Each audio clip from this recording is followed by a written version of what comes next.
श्री गणेशाय नमः। ओम नमो भगवते वासुदेवाय। नारायणं नमस्तोत्यं नरं चैव नरोत्तमं देवी सरस्वती व्यासं ततो जयमुदीरयेत्। मूकं करोति वाचालं पङ्गुं लङ्घयति गिरिं यत्कृपातमहं वन्दे परमानन्दमाधवम्। निगमकल्पतरुगलितं फलं शुकमुखादमृतदर्शनयुतं पीतव भागवत रसमलय मौरहरसिका भुवि भावुका। भागवत महापुराण प्रथम स्कंद अष्टादश अध्याय। प्रतिदिन संध्या 6टारे गोटे अध्याय भागवत निश्चय शुणिबाकू चेष्टा करतु। आसन्तु एबे आरंभ करिबा। श्रीसुत उवाच कहन्ति सुत सुधचेता शृण सकल ब्रह्मवेत्ता द्रोणकुमार शराघाते प्राणे बञ्चिला गर्भगते गोविन्दानुग्रह भावे बञ्चिला जननीर गर्भे ब्राह्मण कोपे शाप देला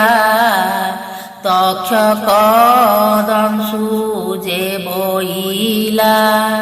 तेणु तक्षक ताकु बळे देहे दंशिला गंगा जले मरण जानी महीपति हृदरे चिन्तिला श्रीपति कृष्ण महिमा परिमाणी व्यासनंदन मुखो शुणी गंगारे छाड़ी निज प्राण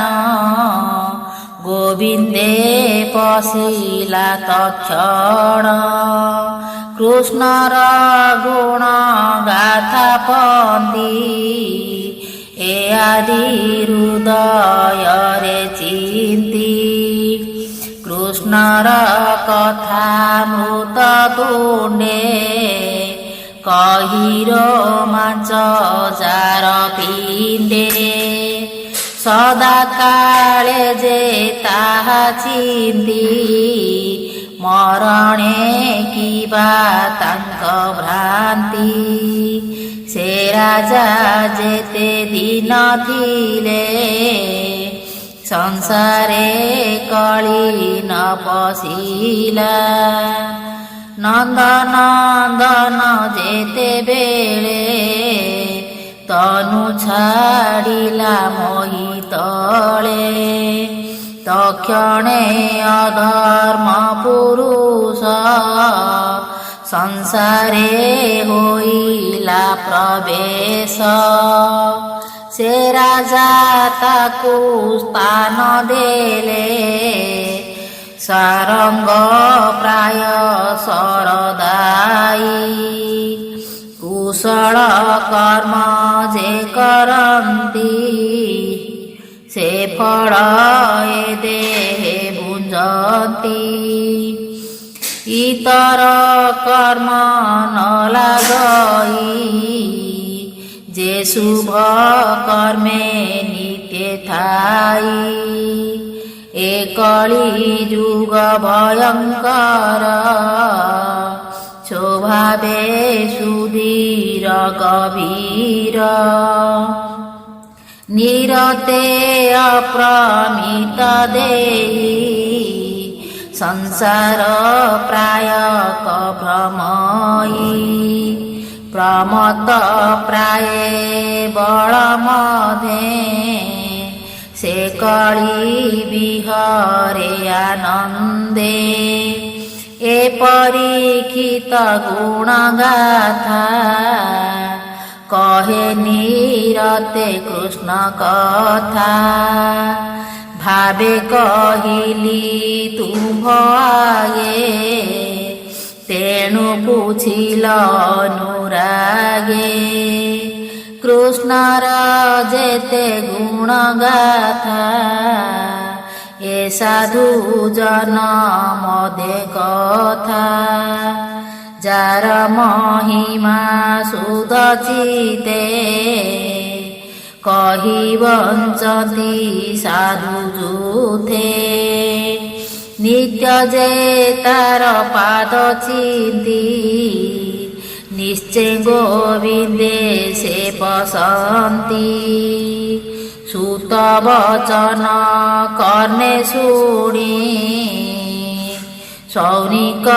ଆଦି ବିପ୍ରମଣି ଆନନ୍ଦେ ଉଠି ସର୍ବଜନ କର ପସାରି ଅନ୍ୟ ସୁତଙ୍କୁ କରନ୍ତି କଲ୍ୟାଣ ଭୋସୁତ ସାବଧାନେ ଶୁଣ ସୈନିକ ଉବାଚ ନିର୍ମଳ ଯଶ ଗୁଣ ଦେହି ରିଚ ଜୀବିତ ହୁଅ ତୁହ ଆମ୍ଭେ ଯେ ନର ଦେହ ବହି ତୋର ନିକଟେ ସୁଖେ ରହି କୃଷ୍ଣ ଅମିୟ କଥା ମାନ ତୋର ବଦନୁ କଲୁ ପାନ କରି ବଞ୍ଚିବୁ ଦିନା କାତେ ସୁଧ ବିବେକ ଜ୍ଞାନ ମତେ ଏ ଯଜ୍ଞ କର୍ମ ଆମ୍ଭ ଚିତ ଦେବ ବଚନେ ମୋହଗତ ଏ ଯଜ୍ଞ ଧୂମେ ଧୂମାକୁଳ ଆରମ୍ଭ ଆତ୍ମହୀନ ବଳ ଫୁଟିଲୁ ଯଜ୍ଞ ବାଟେ ରହି ପଥୁକି ଯେତେ ଶ୍ରମ ପାଇ ତୁଜେ ଆମ୍ଭର ଶ୍ରମ ଜାଣି କୃଷ୍ଣର କଥା ମୃତ୍ୟୁବାଣୀ ପାନ କରାଇ ଶ୍ରୁତି ମାର୍ଗେ ଆମ୍ଭ ଜୀବନ ରଖ ଏବେ ହରି ଭକତ ଜନ ସଙ୍ଗେ ଯେ ପ୍ରାଣୀ ବଞ୍ଚେ ନାନା ରଙ୍ଗେ ସେ ସାଧୁ ସଙ୍ଗେ ସ୍ୱର୍ଗ ମୋକ୍ଷ କେତୁଲେ କରିବ ପ୍ରତ୍ୟକ୍ଷ ଏଣୁ ଯେ କରେ ସାଧୁ ସଙ୍ଗ ସେ ତରେ ଏ ଭବ ତରଙ୍ଗ ପ୍ରାଣୀ ଜୀବନେ ଆଶା ଯେତେ ଅଧିକ କିବା ଏ ଜଗତେ କୃଷ୍ଣର ରସ କଥା ଯେତେ ତାହା ବିଶ୍ୱାସୀ ଦୃଢ଼ ଚିତେ କେ ଅନ୍ତ ଜାଣିବ ତାହାର ଯେ କର୍ଣ୍ଣେ ଜିହା ସୁଖ କର ଯାହା ଗୁଣରେ ଅନ୍ତ ନାହିଁ ସ୍ୱଭାବେ ନିର୍ଗୁଣ ବୋଲାଇ ଭବ ବିରଞ୍ଚି ଯାର ଅନ୍ତେ ପ୍ରମାଣି ନ ପାରେ ଜଗତେ ଏଣୁ ଭକତ ପ୍ରାଣୀ କର ଭାବୁକ ମଧେ ତୁମ୍ଭେ ବର ମହତ ପ୍ରାଣୀକ ଶରଣ ଯାହାର ଭୟ ଚରଣ ସେ କୃଷ୍ଣ ଉଦାର ଚରିତ ବିଶୁଦ୍ଧର ସେ ଆମ୍ଭ ଚିତ ଲଭିଲା ମଧୁକର ପ୍ରାଏ ଭୋମୁନି କହ ତୁ ସଦଏ କହ ଗୋବିନ୍ଦ ଗୁଣ ଗାଥା ଯେଣେ ଛାଡ଼ିବ ଭବ ଚିନ୍ତା ସେ ମହାଭାଗ ପରୀକ୍ଷିତ ଭକ୍ତଙ୍କ ମଧ୍ୟେ ବୁଦ୍ଧି ବୁଦ୍ଧିମନ୍ତ ବ୍ୟାସନନ୍ଦନ ସାଧୁବାଣୀ ଆନନ୍ଦେ ଗଙ୍ଗା ତୀରେ ଶୁଣି ଗରୁଡ଼ ଧ୍ୱଜ ପାଦ ତଳେ ପ୍ରାଣ ନିବେଶି ଗଙ୍ଗା ଜଳେ ପଶିଲା ସର୍ବ ଦୁଃଖ ତେଜି ହରିଚରଣେ ଭାବ ବୁଝି ତାର ଚରିତ ଯୋଗ ସାର ଯେଣୁ ସେ ଭକ୍ତ ମଧେବର ଅନନ୍ତ ଚରିତ ସଂଯୁକ୍ତ ଯେ କର୍ମକୃତ ପରୀକ୍ଷିତ ସେ ଯେଉଁ ଭାଗବତ ପୁଣ୍ୟ କହି ତ ଶିବ ଆମ୍ଭ ମନ ଶୁଣି କହନ୍ତି ସୁତ ମୁନି ବିପ୍ରଙ୍କ ଭାବେ ହୃଦେ ଘେନି ଶ୍ରୀସୁତ ଉବାଚ କହନ୍ତି ଭାଗ୍ୟ ଏ ମୋହର ବୁଧଙ୍କ ମଧ୍ୟେ ପୁରସ୍କାର ଏ ଭବେ ଜନ୍ମେ ମୋର ଦେହି ଦୁଷ୍ଟତ କୂଳ ମଧ୍ୟେ ରହି ମହତ ଜନକୁ ଯେ ପାଇ ତାର ଦୁଷ୍ଟତ ଦୋଷ କାହିଁ କୃଷ୍ଣର ନାମ ଯେ ଗୁଣନ୍ତି ଯେ ଅବା ଶ୍ରବଣେ ଶୁଣନ୍ତି ସେ ହରି ସର୍ବଭୂତେ ଥାଇ ଶରଣ ରକ୍ଷଣ ବୋଲାଇ ଯାର ନିରୋଧେ ଦେବ ପଥ ଅନନ୍ତ ଶକ୍ତି ଯେ ଅନନ୍ତ ଯୋଗ ସମାଧି ପଥେ ଚିନ୍ତି ଯେ ଲକ୍ଷ୍ମୀ କଟାକ୍ଷଇଛନ୍ତି ସେ ଲକ୍ଷ୍ମୀ ସର୍ବଗୁଣ ଛାଡ଼ି ଯାର ଚରଣେ ଚିତ ବଢ଼ି ନିତ୍ୟ ବସାଇ ବକ୍ଷସ୍ଥଳେ ଧ୍ୟାନେ ନିରୋପି ପାଦ ମୂଳେ କୃଷ୍ଣର ପାଦ ପଦ୍ମ ଲାଗି ସ୍ୱଭାବେ ଗଙ୍ଗା ସୌଭାଗୀ ଯେ ଜଳେ ବିରଞ୍ଚି ଆନନ୍ଦେ ପୂଜିଲେ ଯାର ପଦ୍ମ ପାଦେ ସେ ଗଙ୍ଗା ଜଳ ଏ ଜଗତେ ପୂଜନ୍ତି ବିରଞ୍ଚି ସହିତେ ଯେ ଗଙ୍ଗା ନାମ ଉଚ୍ଚାରଣେ ପ୍ରାଣୀ ତରନ୍ତି ଭବବନେ ସେ ଜଳ ପବିତ୍ର ଜଗତେ ଚିନ୍ତି ନ ପାରେ ମୁନି ସନ୍ତେ ହେମନ୍ତ ଯାହାର ମହିମା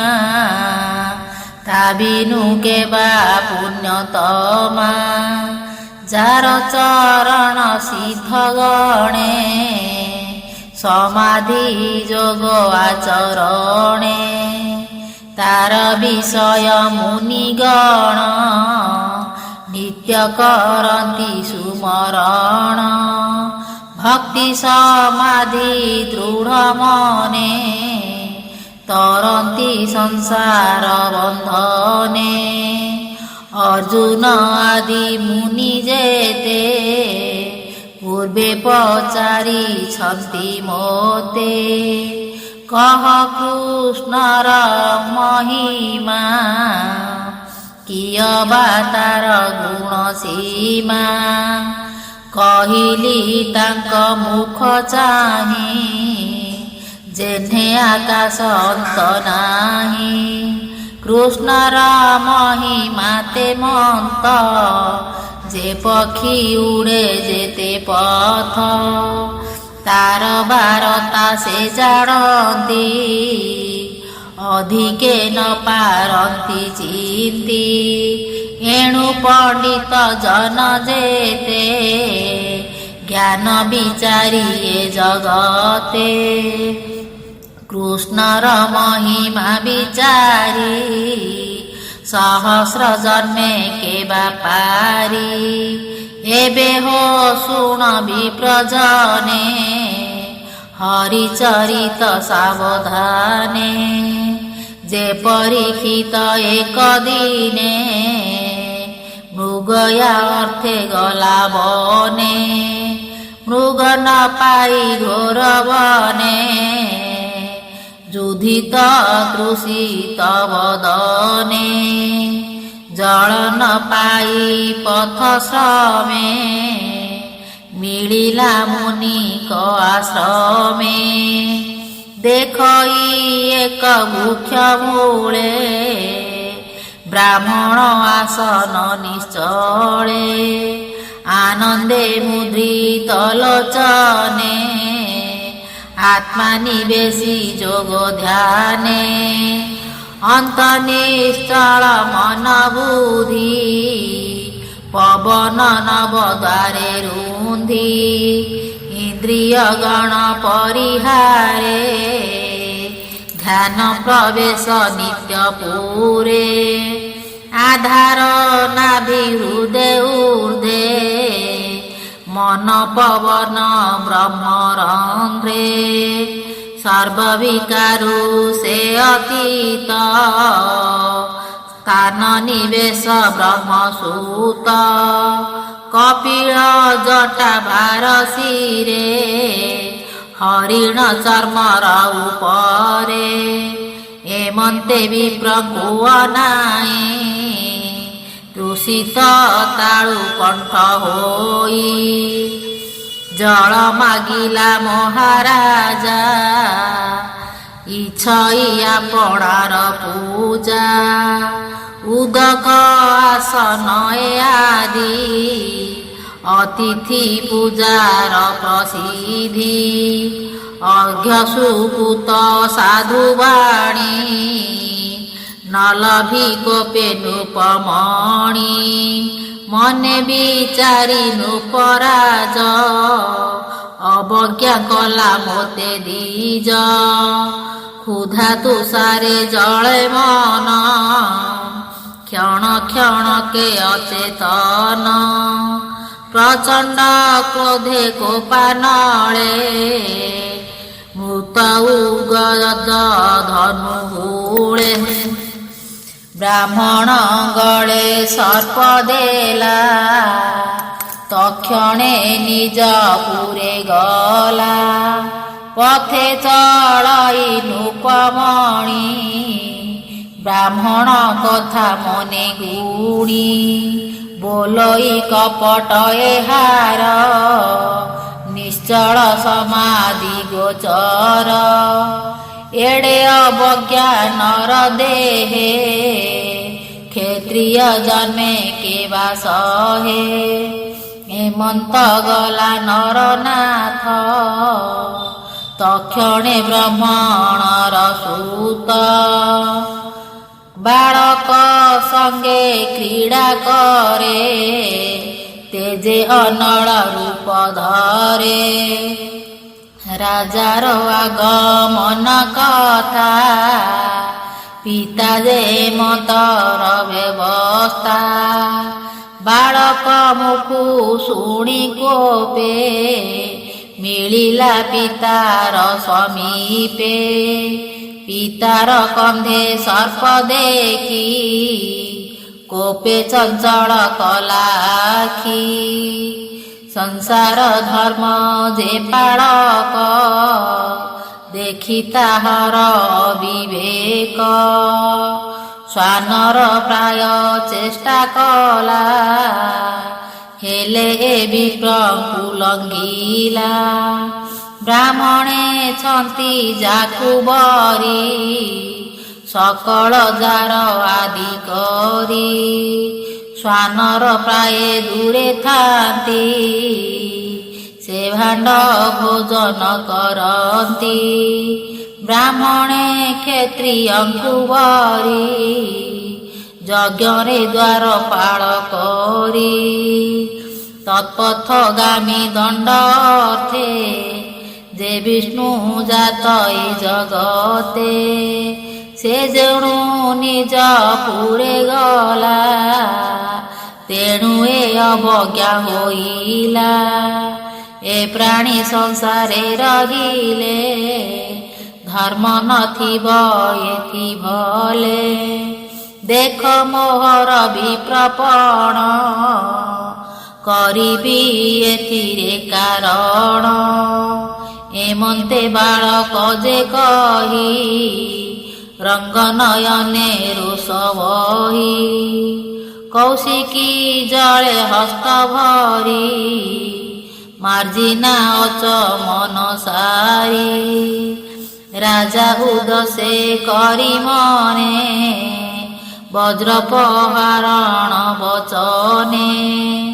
ଅଧର୍ମ ସମ୍ପଦ ବିଚାର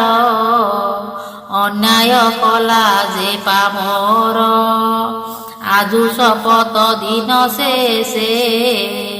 ତକ୍ଷକ ଆସି ମହାରୋଷେ ତାର ଶରୀର ବେଗେ ଖାଉ ଏ ପାପୀ ଜଗତେ ନଥାଉ ମୋର ପିତାର ଦ୍ରୋହ କରି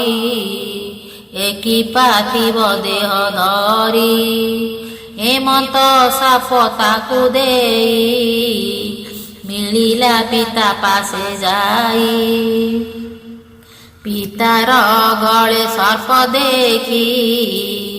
କାନ୍ଦଇ ଅତି ଦୁଃଖେ ଦୁଃଖୀ ସୁତରୋଦନ କର୍ଣ୍ଣେ ଶୁଣି ଧ୍ୟାନ ତେଜିଲା ବିପ୍ରମଣି ସେ ଅଙ୍ଗିରସ ନିଜାସନେ ଚାହିଁଲା ନୀଳ ଲୋଚନେ ଆପଣା ଗଳେ ସର୍ପ ଦେଖି ଉଠିଲା ସନ ଉପେକ୍ଷୀ ଗଳାରୁ ସର୍ପକୁ ପକାଇ ପୁଛଇ ପୁତ୍ର ମୁଖ ଚାହିଁ हे पुत्र कांदु किस अर्थे के प्राणी शोक देला तोते पिता वचन शुणी बड़ा संक्षेपी समाप्तर कहिला सुत वचन शुणी कर्णे कोपे बसिला पिता मने पुत्र को चाही कोप भरे कहई निष्ठुर उतरे अळप अपराधे तुही दुर्बुद्धि होइलु कि पाई ଯାହାର ଭୁଜ ଆସେ କରି ଧନ ସମ୍ପଦ ସୁଖ ସରି ପ୍ରଜାଏ ସୁଖ ଯେ ବୁଝନ୍ତି କେ ଅଛି ତାର ଦୋହ ଚିନ୍ତି ବିଷ୍ଣୁର ସେ ନରପତି ଜନମି ମୁଦିନି ପାଳନ୍ତି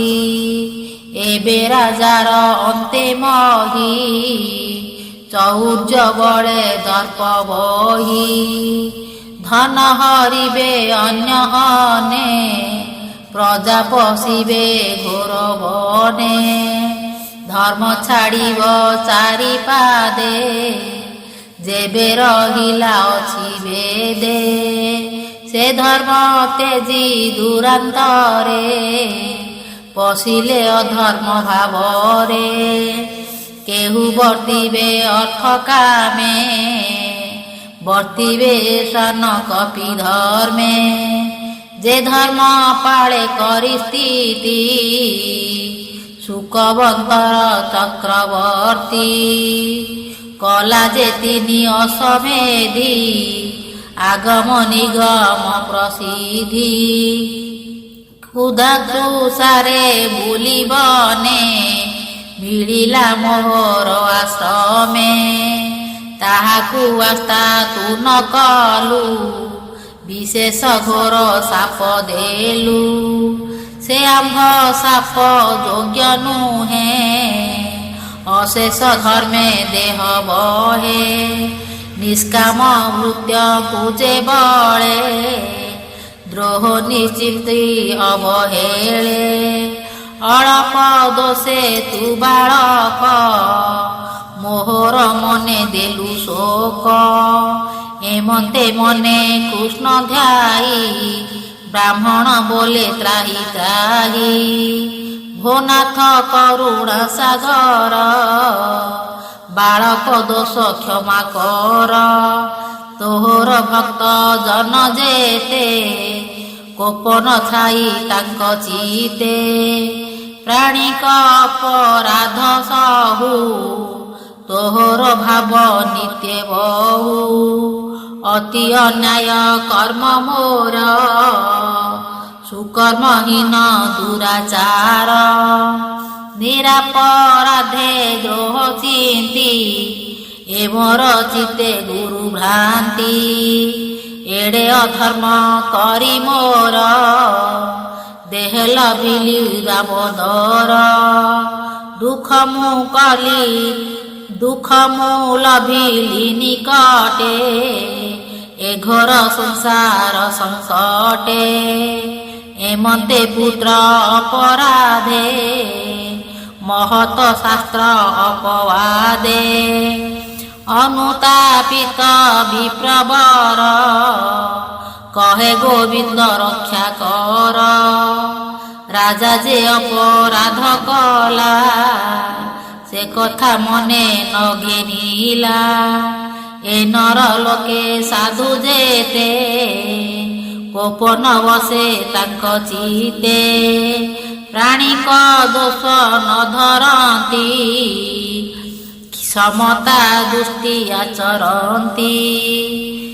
ସୁସାଧୁ ଜନକର କଥା କେବେ ନୁହଁ ଅନ୍ୟଥା କହଇ ବିପ୍ର ଜଗନ୍ନାଥ ଭାଷା ପ୍ରବନ୍ଧେ ଭାଗବତ ସୁଜନ ଜନକର ହିତେ ଯେବା ପ୍ରକାଶେ ମୋର ଚିତେ ସୁଜନ ନଘେ ନମ ଦୋଷ ମୁଁ ତୁମ୍ଭ ଦାସଙ୍କର ଦାସ ଇତି ଶ୍ରୀମଦ୍ଭଗବତେ ମହାପୁରାଣେ ପରମହଂସ୍ୟାଂ ସଂହିତାୟାଂ ବୟାସିକାୟାଂ ପ୍ରଥମ ସ୍କନ୍ଧେ ପରୀକ୍ଷିତ ବ୍ରହ୍ମଶାପ ଲଭନେ ନାମ ଅଷ୍ଟଦଶ ଅଧ୍ୟାୟ। ଓಂ ନମୋ ଭଗବତେ ବାସୁଦେବାୟ।